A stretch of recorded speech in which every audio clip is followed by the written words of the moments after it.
Hi hello నమస్తే welcome to our channel. నేను మీ సిరి. ఈరోజు మనం చెప్పుకోబోయే కథ మిసెస్ అగస్త్య పార్ట్ 186. కథలోకి వెళ్ళే ముందు వీడియోని లైక్ చేసి హైప్ చేయడం మర్చిపోకండి ఫ్రెండ్స్. ఏంటి ఏముంది, ఇప్పుడు సర్జరీ జరిగి కూడా చాలా రోజులు అయిపోయింది. ఏదైనా తీసుకెళ్ళవచ్చు కదా.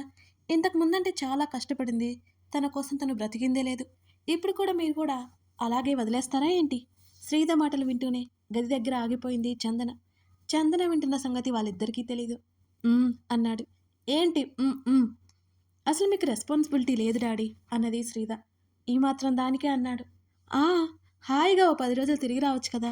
అదే అగస్త్య తీసుకెళ్తా అనాలే గాని 10 రోజులేంటి, పాతక రోజులైనా తిరిగొస్తాను నేను అనగానే చిన్నగా నవ్వాడు ఆనంద్. చూస్తాను అని అన్నాడు. చూస్తాను కాదు, నేను ఏ ప్లేస్ సెలెక్ట్ చేసి మీకు చెప్తానులే, అప్పుడు వెళ్దురు అన్నది శ్రీద. ఆ సంభాషణ వింటూనే ముందుకు వెళ్ళలేక అవంతిని ఎత్తుకుని తిరిగి గదిలోకి వెళ్ళిపోయింది చందన. మా దా చందన చీర పట్టుకుని లాగుతోంది అవంతి. నీకిది చూపిస్తాన్రా అంటూ అవంతి కోసం తీసుకున్న డ్రెస్ చూపించింది చందన. అది చూడగానే అవంతి మురిసింది. నీలాకాశం రంగులో ఉన్న ఆ ఫ్రాక్ చూస్తూ ఒంటికి పెట్టుకుంది బుడ్డది. సూపలా అని అడిగింది చూపుడు వేలుతో బొటన్ వేలు పైకి చేసి చూపిస్తూ. సూపర్గా ఉన్నావు, వేయినా చందన అడగగానే తలాడించింది అవంతి. వెంటనే ఆ డ్రెస్ వేసి అవంతిని రెడీ చేసింది చందన. ఎత్తుకొని బయటికి తీసుకొచ్చింది. కాసేపటి తర్వాత ఎంతసేపు అవుతుంది శ్రీద వచ్చి అడుగుతూనే అవంతిని తీసుకొచ్చింది చందన.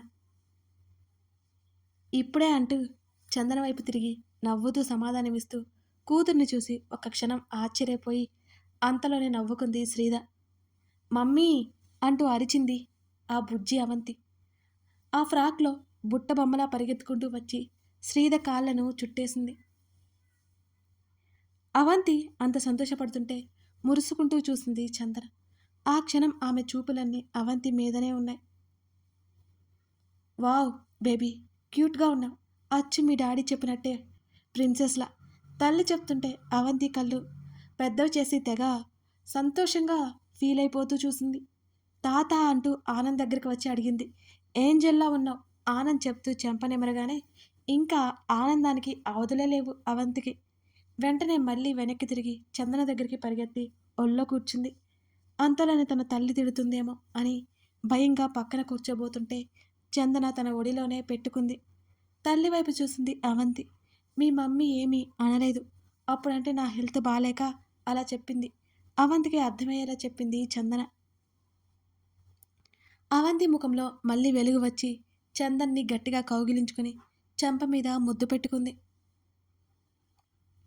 వాళ్ళ పెద్ద పెద్ద ఆనందాలు ఆ చిన్న చిన్న వాటిల్లోనే ఉంటాయని చందనకి అర్థమవుతోంది.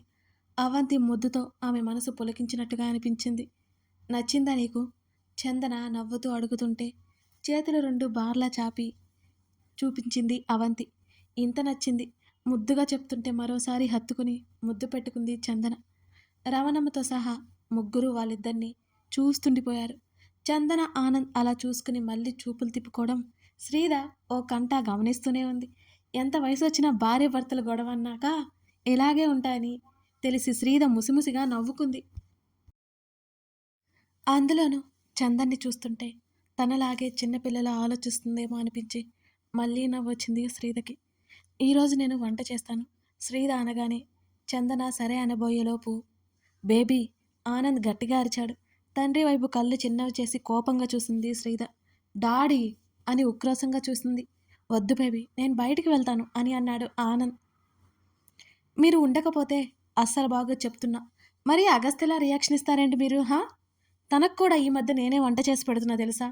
మీరేం భయపడక్కర్లేదు, తను క్షేమంగానే ఉన్నాడు, మీరు డౌట్ లేకుండా తినొచ్చు అంటూ మూతి 30 వంకలు తిప్పి తండ్రిని బెదిరించింది శ్రీద. తప్పదా వాళ్ళ సంభాషణకి చందనకి తెగనవ్వొచ్చి పళ్ళు బిగించి కష్టంగా నవ్వు ఆపుకుంది. తప్పదంటే తప్పదు అన్నది శ్రీద. పదా శ్రీద, నీకు హెల్ప్ చేస్తా అని చందన అంటుంటే మీరెక్కడికి అని అడిగింది శ్రీద. నీకు అన్నీ అందిస్తానుగా అంది చందన. ఏం వద్దు, మీరు హాయిగా రెస్ట్ తీసుకోండి, డాడీ మీరు పదండి అని శ్రీద చెప్పింది. నేనా అని నోరు తెరిచాడు. ఎస్ మీరే, లేవండి లేవండి అంటూ ఆనంద్ చేతిని పట్టుకొని లాగింది శ్రీద. నువ్వు మనం ఇద్దరం చేసి వీళ్ళని బలి చేయడం అవసరమా బేబీ అని అన్నాడు ఆనంద్. డాడీ పరువు తీయకండి మీరు అంటూ తండ్రిని కసిరి చందన వైపు చూసింది శ్రీద. మీరేం కంగారు పడొద్దు. మా డాడీ నేను ఇంతకుముందు చాలాసార్లు వంట చేశాం. ఏం రవణమ్మ అంటూ రవణమ్మ వైపు చూసింది శ్రీద. రవణమ్మ భయం భయంగా చూసింది. ఏంటి అలా చూస్తావు చెప్పు శ్రీద గట్టిగా అడిగింది. అప్పట్లో శ్రీద చేసిన వంటల తాలూకా రచ్చ గుర్తొచ్చి కక్కలేక మింగలేక అవునన్నట్టు తలాడించింది రవణమ్మ. మీకేం భయం లేదు. నేను డాడీ వంట చేస్తాను ఓకే. మీరు నిరభ్యంతరంగా తినొచ్చు. డాడీ మీరు రండి అంటూ ఆనంద్ చేతిని పట్టుకుని లాక్కుపోయింది శ్రీద. అప్పటి వరకు బిగబట్టుకున్న నవ్వునిక ఆపుకోలేకపోయింది చందన. వెళ్తూ వెళ్తూ ఆమెనొకసారి చూసి వెళ్ళిపోయాడు ఆనంద్. వెంటనే రవణమ్మ చందన దగ్గరికి వచ్చింది. అమ్మా వీళ్ళ గురించి మీకు తెలీదు. శ్రీదమ్మ వంట తింటే అంతే సంగతి. నేను వెళ్ళిపోతానమ్మా అన్నది రవణమ్మ భయం భయంగా. ఏంటి అంత ఘోరంగా చేస్తారా ఆశ్చర్యంగా చూసింది చందన. ఘోరంగా అంటారేంటి? శ్రీదమ్మ కాలేజీలో చదివేటప్పుడు సెలవులు వస్తే చాలు వీళ్ళిద్దరూ వంటగదిలోకి దూరి రచ్చరచ్చ చేస్తారు. చివరికి బాగుంటాయంటే ఒక్కటి బాగోదు. ఆ తర్వాత వాళ్ళే తినలేక బయటికి వెళ్ళి తినేస్తారు. ఇలా ఒకటా రెండా ఎన్నిసార్లు అంటూనే ఇంకా చెప్పబోతున్నా రమణమ్మ నోటికి తాళం పడింది. ఏంటి ఆగిపోయావు చెప్పు నడుం మీద 2 చేతులు పెట్టుకొని గరిటె చూపించింది రమణమ్మకి శ్రీద. రమణమ్మ ఒక వెర్రి నవ్వు ఒకటి నవ్వింది శ్రీధర్ చూసి. మీరు వంట చాలా బాగా చేస్తారని చెప్తున్నానమ్మా అని రవణమ్మ నవ్వుతూ కవర్ చేసిన శ్రీద ఉరిమి ఉరిమి చూసింది అప్పటికే. నువ్వురా నీతో పనుంది. లేనిపోని చాడీలు చెప్తున్నావు ఇక్కడుంటే. నా వంట తిని అప్పుడు మాట్లాడు. రవణమ్మని కావాల్సినవి తీసివ్వమని పంపించింది. రవణమ్మ మాటలు పట్టించుకోవద్దు. ఇప్పుడు నేను బాగా నేర్చుకున్నా అని చందనతో చెప్పి వెళ్ళిపోయింది శ్రీద. ఆ ముందు వరకు అదోలా ఉన్న మనసంతా హాయిగా అయిపోయింది చందనకి శ్రీధ రాకతో. శ్రీధ వస్తే అంతే ఇల్లంతా సందడి చేస్తుంది. అందరినీ నవ్విస్తుంది. ముఖ్యంగా తనని ఎంత బాగా చూసుకుంటుంది. అవంతిని తీసుకుని గదిలోకి వెళ్ళిపోయింది చందన ఆడిస్తూనే. ఇవాళ లంచ్కొస్తావా గారంగా పిలిచింది శ్రీధ. ఫోన్ చెవి పక్కన పెట్టుకుని కుర్చీలో వెనక్కి వాలి రిలాక్స్ అవుతూ ఎందుకో అని అడిగాడు అగస్త్య. తను వంట చేశానని చెప్తే అస్సలు రాడు. ఆ విషయం శ్రీధకి బాగా తెలుసు. ఒక్క క్షణం ఆలోచించి చెప్పకూడదని డిసైడ్ అయింది. డాడీ పిలుస్తున్నారు రావచ్చు కదా ప్లీజ్. మరింత గారాలిపోయింది శ్రీధ. ఆమె మాటల్లో ఆ సాగతీత చూసి అతనికి ఏదో తేడా కొట్టింది. కాసేపు ఆలోచించి ఏది అంకుల్కి ఒకసారి ఫోన్ ఇవ్వు అని అన్నాడు. శ్రీధ గతుక్కుమంది. ఏమి ఎందుకు అని అడిగింది కోపంగా. ఎందుకు పిలిచారో అడుగుతానుగా. అంటే నా మీద నీకు నమ్మకం లేదా రోషంగా అడిగింది శ్రీధ. నీకు డౌటా అస్సలు లేదు అంటున్న అతని మాటలకి పళ్ళు నూరుకుని లోపల తిట్టుకుంది. నిజంగానే కన్నింగ్ ఫెయిల్ అవు నువ్వు. ఇలా కాదని శ్రీధ నవ్వుతూ ప్లీజ్ అందరూ ఉన్నప్పుడు నువ్వు కూడా ఉంటే బాగుంటుందని డాడీ అన్నారు. ప్లీజ్ ప్లీజ్ శ్రీధ మాట్లాడుతుండే కానీ బేబీ ఈ కూర మాడిపోతుంది తర్వాత ఏం చేయాలి ఆనంద్ గట్టిగా అరుస్తుంటే అవి ఫోన్లోకి ఎక్కడ వినిపిస్తాయేమోనని ఫోన్ దూరం పెట్టి తల బాదుకుంది శ్రీధ. అగస్త్య కనుబొమ్మలు ముడిపడ్డాయి ఆ మాటలన్నీ విన్నాక. నిజం చెప్పు కొంపదీసి నువ్వు గాని వంటలు చేయట్లేదు కదా అతను అనుమానంగా అడిగాడు. అబ్బే అస్సలు కాదు మమ్మీ మమ్మీ చేస్తుందంటూ చందన మీదకి చెప్పేసింది శ్రీధ. నమ్మొచ్చా అని అన్నాడు. నా మీద నీకు అసలు నమ్మకమే లేదులే ప్రేమే లేదు శ్రీధ ముక్కు చీదింది. ఇదిగో ఇలాంటి ఓవర్ యాక్షన్కే నాకు డౌట్ వస్తుంది అని అతను అనడంతో మూతి తిప్పి నీకోసం అందరూ చూస్తున్నారు ప్లీజ్ రా. ఆ వంట టాపిక్ పూర్తిగా పక్కకు నెట్టింది శ్రీధ.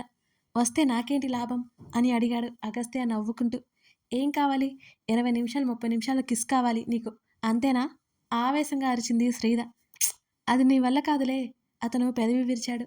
మరి ఇంకేం కావాలి నువ్వే చెప్పు అంటూ ఒక క్షణం బాగా ఆలోచించి నిన్నసలు విసిగించను అని అన్నది శ్రీధ. అది ఈ జన్మలో జరగని పని ఇంకోటి చెప్పు అని అతను అనగానే పళ్ళు పటపట్లాడించింది మరోసారి శ్రీధ. నేనంటే నీకు లెక్కే లేదు అన్నది కోపంగా. ఎందుకులేవు ఉన్నావు 55 కేజీలు గుర్తుంది లెక్క. ఇక కొలతలు అంటావా అని అతను చెప్తుంటే మహానుభావ ఇక చాలించు నువ్వు రావద్దు, నేను అడగవద్దు. ఇక ఫోన్ పెట్టేస్తా అన్నది. ఆ తర్వాత ఏం చెప్తాడో అని సిగ్గుతో చచ్చిపోతూ ఇంకోసారి అడిగితే నిజంగా వచ్చేవాడిని. నువ్వేదో ఫార్మాలిటీకే అడిగావా? అంతే కదా! సరేలే బాయ్ అని అతను అంటుంటే, దుర్మార్గుడు అని తిట్టుకొని, ప్లీజ్ అండి అగస్త్య గారు, ఒకసారి లంచ్‌కొచ్చి పోండి. మీకోసం మేమంతా చాలా చాలా ఎదురు చూస్తున్నామండి. మీ పాప కూడా మిమ్మల్ని రమ్మని చెప్తుందండి. మీ అభాగ్యురాలైన భార్య కోసం కాకపోయినా, మీ కూతురు కోసమైనా వచ్చిపోండి అని శ్రీధ వెటకారంగా చెప్తుంటే, అతను గట్టిగా నవ్వేశాడు. తన మాటలు తనకే గుర్తుకొచ్చి, అతను నవ్వడంతో శ్రీధ కూడా నవ్వింది. వస్తావా మరి? మళ్ళీ ఆమె గొంతులో గారం కనబడుతోంది. అన్నాడు. త్వరగా వస్తే ఓ ఫ్రెంచ్ కిస్ ఇస్తా అంటూ గబుక్కున కాల్ కట్ చేసింది శ్రీధ. సెనోరిటా అతను పిలుస్తుంటేనే ఆమె కాల్ కట్ చేసి, ఇంకా ఎర్రబడ్డ ఆమె బుగ్గలు నవ్వుకుంటున్న ఆమె పెదవులు, కళ్ళల్లో మెరుపు ఇవన్నీ బయటికి కనిపించనీయకుండా చాలా జాగ్రత్త పడుతూ కిచెన్‌లోకి వెళ్ళింది శ్రీధ. తండ్రి కూతుళ్ళు వంట చేస్తుంటే ఇంతసేపు ఏం చేస్తున్నారు అనుకుంటూ చందన కిచెన్లోకి వెళ్ళింది అప్పుడే. ప్రస్తుతానికైతే ఏం మాడిపోయిన వాసన అయితే రాలేదు అనుకుంది. ఏం చేస్తున్నారు? ఏదైనా హెల్ప్ కావాలా? చందన మాటలకు ఇద్దరు వెనక్కి తిరిగి చూశారు. 10 రోజుల నుంచి పని చేస్తున్నట్టున్నాయి ఇద్దరి మొహాలు. చెమటతో నిండిపోయి ఉన్నాయి. చందనకి నవ్వొస్తుంటే మళ్ళీ పెదవులు బిగించి చాలా కష్టంగా నవ్వాపుకుంది వాళ్ళిద్దరిని చూస్తూ. చూడమ్మా చందనమ్మ, ఇప్పుడు తమరి అవసరం మాకు లేదు. మీరు వెళ్ళి అలాగా కూర్చోండి. ఆరాంగా జ్యూస్ కావాలంటే చేసి పెడతాను. మా పని మమ్మల్ని చేసుకోనివ్వండి. డిస్టర్బ్ చేయకండి. శ్రీధ చేత్తో గాలూపుకుంటూ మళ్ళీ అటువైపుకి తిరిగింది. భర్తని కొత్తగా చూస్తూ, అయితే ఏం అవసరం లేదన్నమాట. అటువైపు తిరిగి ఉన్న ఆనంద్‌నే చూస్తూ అడిగింది. నాకైతే ఏం లేదు. మా డాడీ చికెన్ చేస్తున్నారు అని. డాడీ మీకేమైనా హెల్ప్ కావాలా? మీ ఆవిడ హెల్ప్ చేస్తుందట. శ్రీధ తండ్రి వైపు ఓరగా చూస్తూ అడిగింది. ఆనంద్ తల అడ్డదిడ్డంగా ఊపాడు. భుజాలు కదిలించి ఆల్ ది బెస్ట్ అని అంది చందన. చందన ఎవరికి చెప్పిందో శ్రీధకి అర్థమైపోయింది. బాబోయ్! వీళ్ళ కోల్డ్ వార్ మామూలుగా లేదుగా. శ్రీధ కళ్ళు తేలేసింది. చందన అక్కడి నుంచి నవ్వుకుంటూ వెళ్ళిపోయింది. డాడీ చెప్పు. Are you happy with your wife? సడన్గా శ్రీధ నుంచి వచ్చిన ఆ ప్రశ్నకి ఆనంద్ విస్తుబోయి చూశాడు. అవంతికి చాక్లెట్ కోసం ఫ్రిడ్జ్ దగ్గరికి వచ్చిన చందన శ్రీధ క్వశ్చన్ విని అక్కడే ఆగిపోయింది. శ్రీధా అన్నాడు. ప్లీజ్ డాడీ చెప్పండి. పూర్తిగా తండ్రి వైపుకు తిరిగి చూస్తూ అడిగింది శ్రీధ. అదేం ప్రశ్నరా, కనిపించట్లేదా నీకు అని అడిగాడు ఆనంద్. మీరు చెప్పండి డాడీ అంది. ఆ సంతోషం మాటల్లో చెప్పలేను అని అన్నాడు ఆనంద్. శ్రీధ తృప్తిగా నవ్వుకుంది. గుడ్ అని. మీకు మమ్మీ అంటే చాలా ప్రేమ కదా డాడీ అని అడిగింది. అని అన్నాడు. మీరు సరిగ్గా సమాధానం చెప్పట్లేదు నాకు అని అన్నది శ్రీధ. నువ్వు నీ పిచ్చి ప్రశ్నలు ఇప్పుడేంటి? ఆనంద్ కూతుర్ని చూడకుండానే అన్నాడు. ప్లీజ్ డాడీ చెప్పండి అని అడిగింది. ఇద్దరం ఒకరికొకరు ఇష్టం లేకపోతే ఇలా తను నాతో వచ్చేది కాదు చుట్టూ ఎవరూ ఉండకుండా పోరు కదా అని అన్నాడు ఆనంద్. ఇప్పుడు తను అడగబోయే మరో ప్రశ్న ఆనంద్కి ఒక పరీక్ష. మరి మీకు మమ్మీ ఇష్టమా, చందన గారంటే ఎక్కువ ఇష్టమా అంటూ తండ్రి వైపు చూసింది శ్రీధ. కథ కొనసాగుతోంది. ఇప్పుడు ఆనంద్ ఏ సమాధానం చెప్పబోతున్నాడు? అతను చెప్పే జవాబు వల్ల చందనకి ఆనంద్కి మధ్య ఏమైనా గొడవ రాబోతుందా? శ్రీధ ఎందుకలా అడిగినట్టు, చందన ఉన్నట్టు వాళ్ళిద్దరికీ తెలుసా తెలీదా? నెక్స్ట్ పార్ట్లో అసలేం మాట్లాడబోతున్నారో తెలుసుకుందాం. ఈ కథ నచ్చితే లైక్ చేసి కామెంట్ చేయండి. అలాగే మరిన్ని వీడియోస్కి మన ఛానల్ని సబ్స్క్రైబ్ చేసి పెట్టుకోండి ఫ్రెండ్స్. Thank you.